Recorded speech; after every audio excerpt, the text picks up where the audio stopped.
अभी जो कहें कि रोमांस शुरू होने ही वाला था कि बीच में ऐसा कुछ हो गया। खैर माँ को चोट लगी है तो जाहिर सी बात है प्रताप बहुत ही ज़्यादा हिल गया है और पागलों की तरह भागा है पूरे महल में।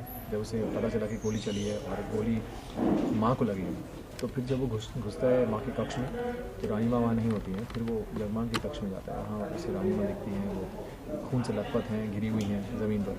तो वो एकदम मतलब बावला हो जाता है और फिर वो मतलब उसके लिए कि उसकी रानी माँ कुछ हो गया तो वो शायद प्रताप भी मर जाएगा। प्रताप की लाइफलाइन है और जाहिर सी बात है हम सबके लिए हमारी माँ बहुत ही अहम है, बहुत ज़रूरी है, तो प्रताप के लिए भी है।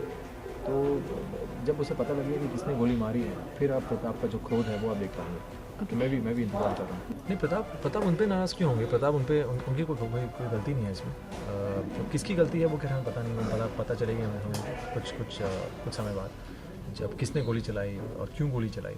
तो ये तो प्रताप को भी नहीं पता है, लेकिन बहुत शीघ्र ही प्रताप ये फाइंड आउट कर लेगा कि गोली किसने चलाई है और क्यों चलाई है और कब चलाई है। तो जब वो एक बार होगा फिर तो आप देखिएगा प्रताप जो उसकी बैंड बजाएगा जिसने भी गोली चलाई है, चाहे वो उसका भाई हो, चाहे वो उसकी बहन हो, चाहे वो कोई भी हो, लेकिन माँ के ऊपर कोई नहीं है। कि माँ जो है सबसे अहम है। प्रताप के फैंस और शरद के फैंस की माँ सबसे अहम है, माँ के ऊपर कोई भी नहीं है इस दुनिया में, पूरे विश्व में। और आई थिंक जब माँ को चोट लगती है तो बेटा सबसे ज़्यादा रोता है, जब बेटे को चोट लगती है सबसे ज़्यादा माँ रोती है। तो एक ऐसा रिलेशन है जो जिसका कोई सब्स्टिट्यूट नहीं है, जिसका कोई नाम नहीं दे सकते हैं। बहुत ही प्योर है रिलेशनशिप माँ बेटे का। तो जितने फैंस हैं प्लीज़ अपनी जितनी माएँ हैं अपने सबसे प्यार करें।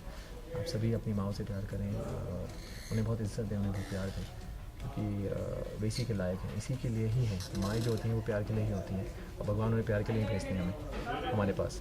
तो and keep watching Maharana Pratap, क्योंकि अभी बहुत सारे इंटरेस्टिंग ट्विस्टिंग टर्न्स आने वाले हैं। जैसे आपने कहा कि रोमांस के बीच में ये एक जो थोड़ी हल्के से जो बम्पर आया है, बहुत जल्द जो है वो बम्पर हटने वाला है, फिर से रोमांस आने वाला है। Thank you.